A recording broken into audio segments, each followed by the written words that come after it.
Bienvenidas y bienvenidos a esta exploración. Hoy nos vamos a meter a fondo en un documento clave, fundamental para entender hacia dónde va la economía mexicana. Hablamos de los Criterios Generales de Política Económica, los famosos CGPE para 2026.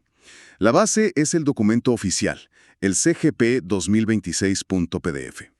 Así es, y la idea pues es tratar de descifrar qué significa todo esto, pero sobre todo para el entorno de negocios en México, ¿no?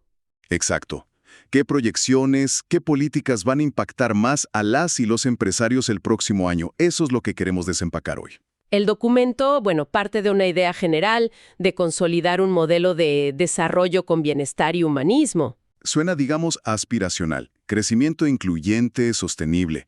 Pero, ¿cómo se aterriza eso en la operación diaria de una empresa? Ahí está el reto. Totalmente. Y para entender el 2026, quizá valga la pena ver rápido qué pasó en 2025, ¿no? Poner el contexto. Sí, buena idea. El 2025 tuvo un entorno global, algo complicado. Una moderación económica, sobre todo en la primera mitad. Estados Unidos creció como al 2%, pero la zona euro más débil, ¿verdad? Exacto. Y la inflación global, aunque bajó un poco, pues seguía alta.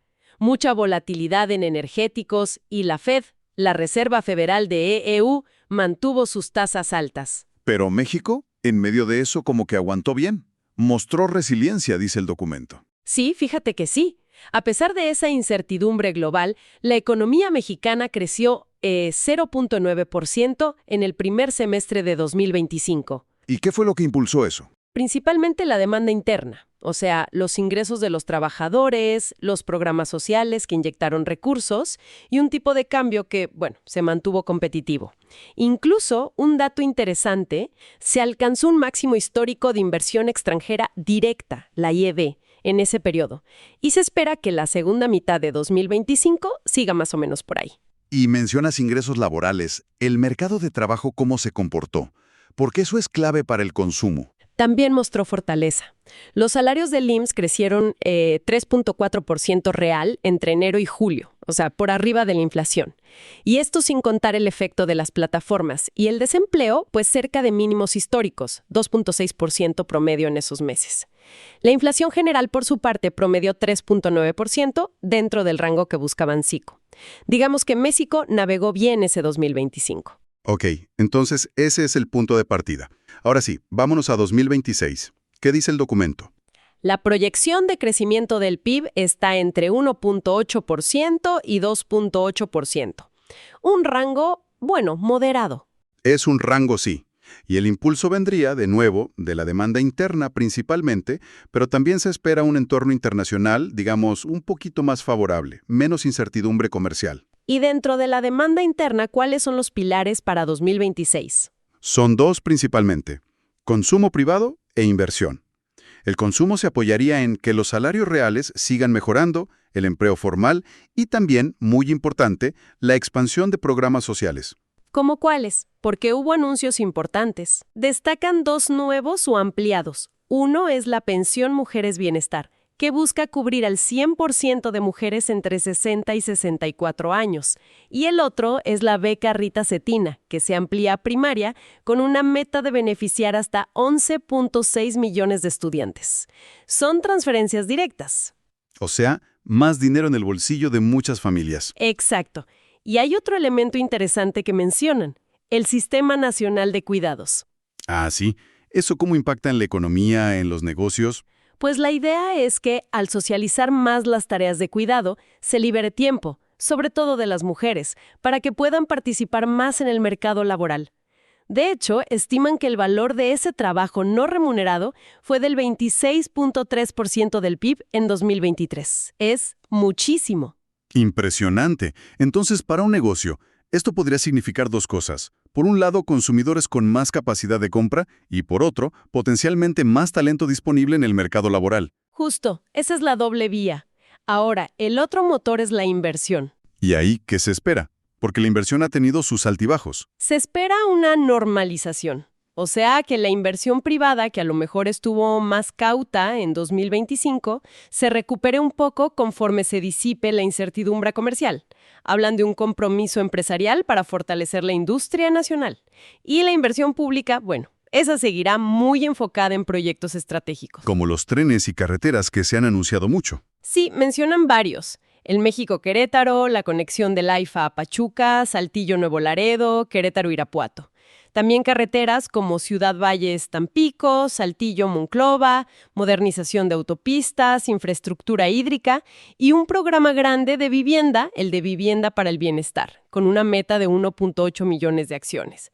Además de 10 proyectos de innovación como un vehículo eléctrico y semiconductores. Ok, entonces, para las empresas, esto claramente abre oportunidades. Proveeduría para estos proyectos, primero.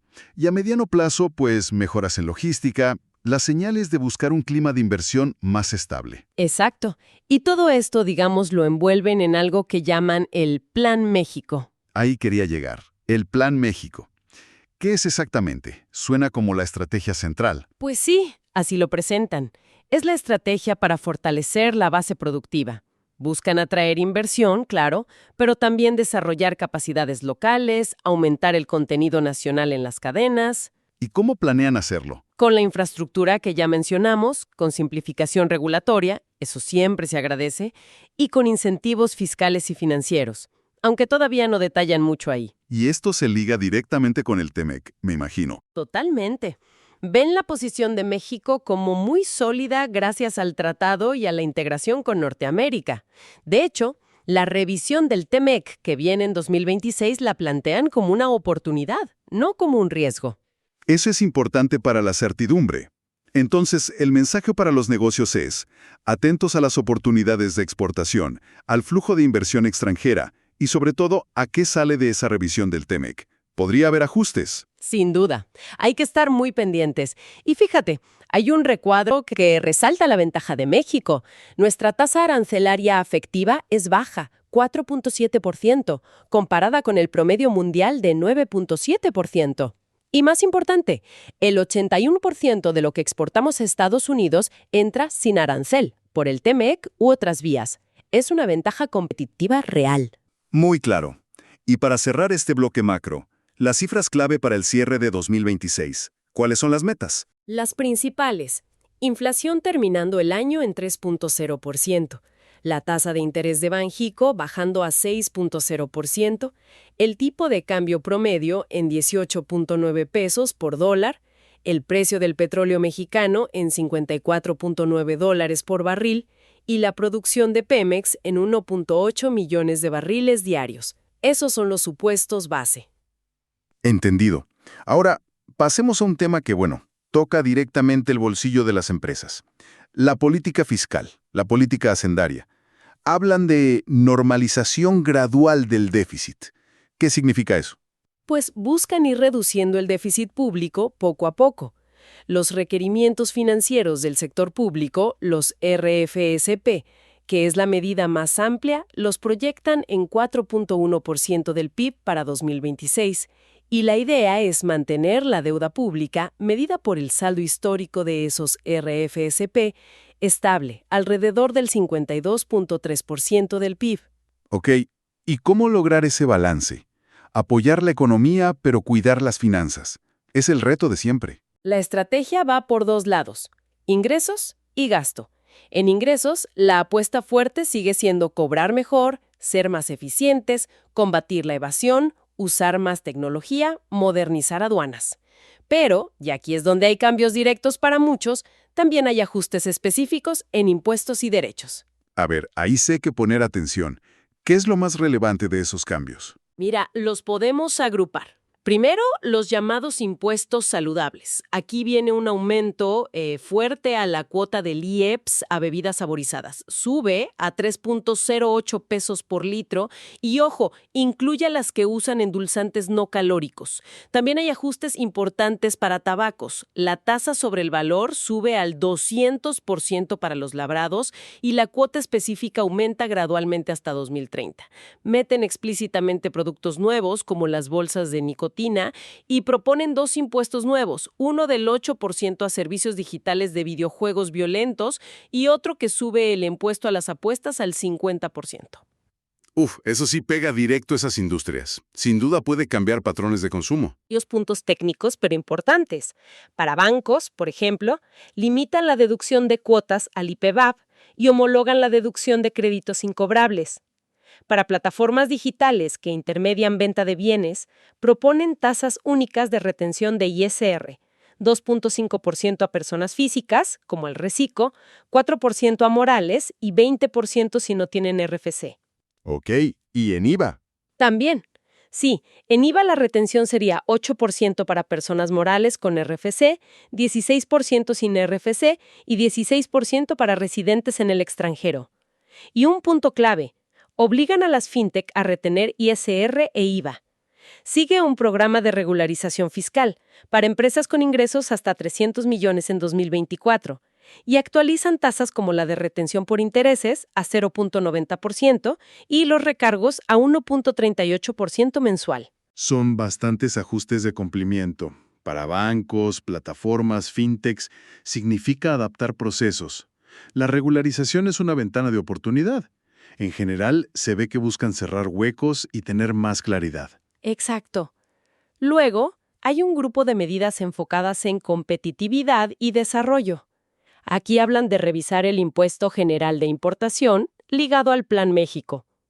Hay cambios técnicos en retención de ISR por préstamo de valores, buscan facilitar la operación de fondos de capital privado extranjeros y algo muy interesante, un incentivo para repatriar capitales. Pagarían 15% de ISR si traen dinero que estaba fuera hasta septiembre de 2025 y lo invierten aquí al menos 3 años en actividades productivas. Eso podría mover capitales importantes. Podría hacer. Siguen los estímulos al cine, Eficine, y reactivan el del deporte de alto rendimiento. Potencialmente, esto puede afectar costos de importación, facilitar inversión extranjera, incentivar el retorno de capitales y apoyar sectores específicos. Habrá que ver la letra pequeña. ¿Alguna otra medida fiscal que destaque? Hay detalles, como exigir donar libros antes de destruirlos para deducirlos, y exenciones para participantes del Mundial de Fútbol 2026. Reglas puntuales. Y en precios y tarifas públicas, ajustan cuotas migratorias, con descuentos en algunos casos, buscan facilitar que las pymes emitan valores en bolsa, actualizan tarifas de museos y zonas arqueológicas y hacen ajustes para telecom. Impactos variados hay. Vaya, sí que hay mucho en el lado de los ingresos. Ahora, la otra cara, el gasto público. ¿Hacia dónde se va a dirigir principalmente el dinero en 2026? La prioridad que declaran es doble. Programas sociales, pensiones, becas, apoyos e inversión estratégica, infraestructura, energía, todo, dicen, bajo principios de austeridad y eficiencia. El gasto neto total que proponen es de poco más de 10 billones de pesos. Es un 5.9% más en términos reales que lo aprobado para 2025. El gasto programable, el que va directo a programas, crece 5.1% real. Ok, para un empresario, esto se traduce en dos cosas, creo. Por un lado, los programas sociales pueden significar más dinero circulando, más poder adquisitivo en ciertos grupos. Y por otro, la inversión pública abre oportunidades de negocio, ya sea como proveedor directo o por las compras que haga el gobierno que se supone buscarán ser eficientes. Justo. Mencionan programas como Salud Casa por Casa, Producción para el Bienestar, La Escuela es Nuestra, Vivienda Social, como ejemplos concretos de dónde irán esos recursos. Y para cerrar el panorama financiero, ¿qué se dice de la deuda y del sistema bancario? ¿Hay señales de estabilidad? La política de deuda busca precisamente eso, estabilidad. La meta es mantener el saldo total cerca del 52.3% del PIB. Y la estrategia es clara, endeudarse más en pesos, a tasa fija y a largo plazo, para reducir riesgos. Seguirán emitiendo bonos temáticos como los sostenibles, Bondes G, Bonos S. La señal para el entorno de negocios es, buscamos predictibilidad y responsabilidad fiscal. ¿Y la banca, el sector financiero en general? Hablan de revisar la ley de instituciones de crédito, impulsar a las fintech, promover finanzas sostenibles, ahí entra la taxonomía sostenible de México, y aplicar perspectiva de género. Y la banca de desarrollo, Nafin, Bancomext, Banobras, FIRA, seguirá apoyando sectores clave, pymes, infraestructura, vivienda, campo.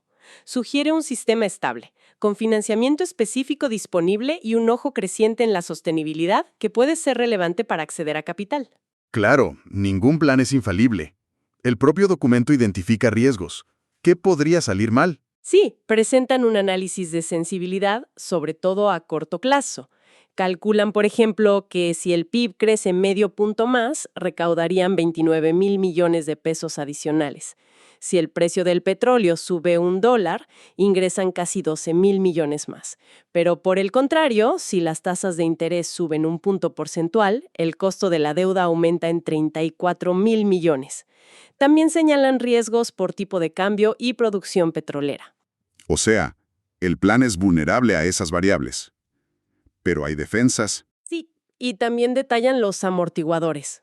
Están los fondos de estabilización, FEE y FEFMP, que tenían bastante dinero a mediados de 2025, como 144,000 millones de pesos. Están las coberturas petroleras, la línea de crédito con el FMI, el swap con el Tesoro de Estados Unidos, las reservas internacionales de Banxico, que son altas, el tipo de cambio flexible. Además, la estructura misma de la deuda ayuda, mucha en pesos, a largo plazo, y los seguros catastróficos. Para los negocios es bueno saber las sensibilidades, pero ver estas herramientas de mitigación da cierta confianza en la capacidad de respuesta. Y riesgos a más largo plazo. Los estructurales, principalmente el envejecimiento de la población. Proyectan que para 2050 casi un 25% de la población tendrá más de 60 años. Eso presionará pensiones y salud. También la demanda creciente de servicios sociales y los costos del cambio climático y desastres naturales. Son los retos de fondo. Bien, pues intentemos hacer un resumen rápido para quienes nos escuchan y dirigen un negocio. 2026, según estos criterios, pinta con crecimiento moderado, apoyado en consumo e inversión. Se espera que inflación y tasas bajen. El gobierno planea gastar fuerte en lo social y en infraestructura, lo que podría mover la economía y crear oportunidades. Y en lo fiscal se busca disciplina. Pero aguas, hay cambios importantes en impuestos para algunos sectores y nuevos incentivos que revisar con lupa. Y quizá una reflexión final que me surge de todo esto. El documento insiste mucho en el Plan México, en el desarrollo regional, sobre todo en el sur, con las grandes obras, los polos de bienestar.